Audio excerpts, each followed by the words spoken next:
Nós vamos falar um pouco sobre Kardec. Nós não vamos entrar nos livros e na obra de Kardec.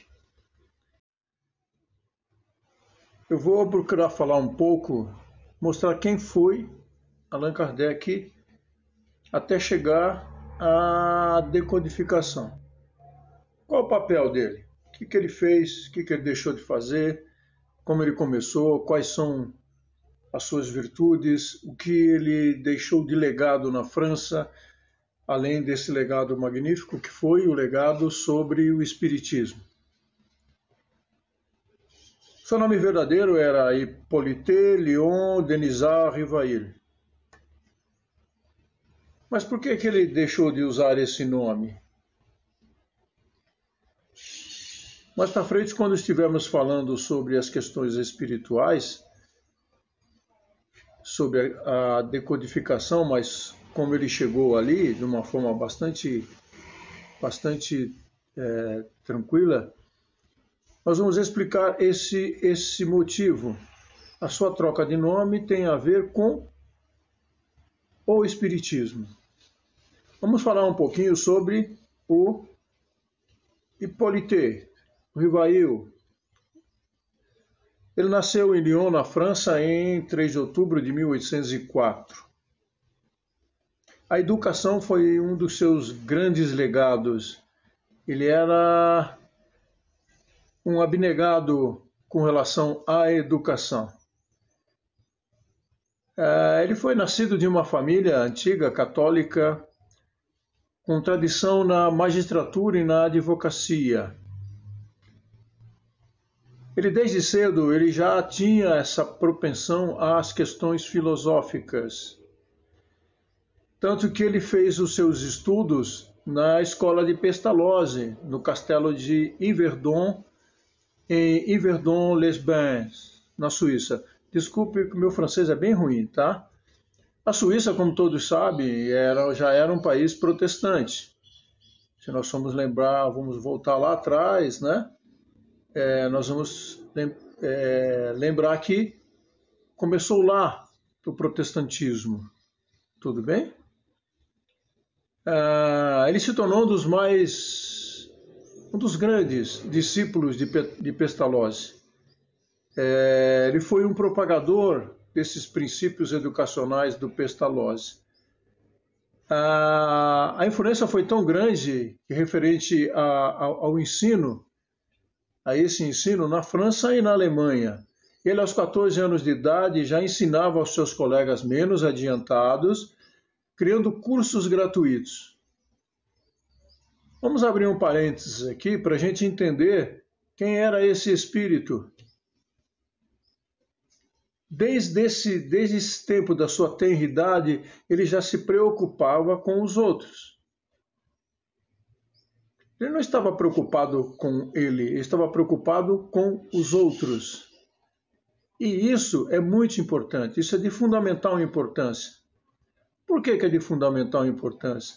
E quando ele chega ao Espiritismo, nós vamos entender que esse espírito ele já veio determinado, já veio com condições pré-estabelecidas na sua reencarnação, para que ele pudesse, através desse aprendizado e dessa sua colocação dentro das questões educacionais, dele entender todo o processo, todo o propósito que o Espírito da Verdade trouxe para ele e que ele transferiu para cada um de nós. Então, aos 18 anos, ele bacharelou-se em Ciências e Letras. Aos 8 anos, ele já era bacharel em Ciências e Letras. Quando concluiu seus estudos, Rivail retornou ao seu país natal, retornou à França, como um profundo conhecedor da língua alemã. Ou seja, além de tudo, ele ainda aprendeu alemão. E nós vamos ver pouco mais adiante o quanto isso significou para ele e para a própria Alemanha. Porque a sua participação ela não foi só na França, ela foi também na Alemanha. Aqui nós temos também outras informações dele. Ele traduziu para o alemão, todos nós já ouvimos falar de Fenelon. Qualquer livro espírita, principalmente Evangelho, nós vamos ver bastante Fenelon, Fenelon, Fenelon. Fenelon era François Fenelon. E ele, Kardec ou Rivail, ele fez toda a tradução do francês para o alemão, e isso tudo foi para dominar perfeitamente alguns outros idiomas. Isso foi para que ele pudesse, depois dele concluir algumas situações, ele conseguisse colocar a sua questão educacional, aquilo que ele conseguiu montar a nível de educação na França, ele conseguiu levar com as traduções do alemão para a Alemanha. E ele ainda conseguiu dominar alguns outros idiomas, pouca coisa. Além do francês, do alemão, inglês, neerlandês, e além de dominar perfeitamente os idiomas italiano e espanhol. Ou seja, ele falava 5, 6 idiomas. Então dá para nós percebermos que ele era alguém ligado à questão da educação. Ora, se nós formos traduzir isso para as questões espirituais,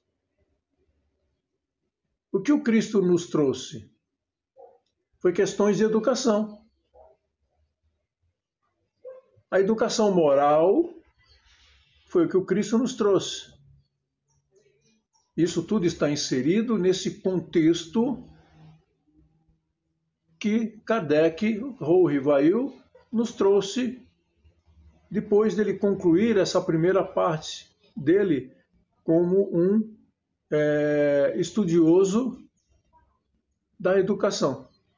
E ele tinha uma outra posição, que era de fazer com que as pessoas que não tinham essa condição, que elas pudessem ter essa condição.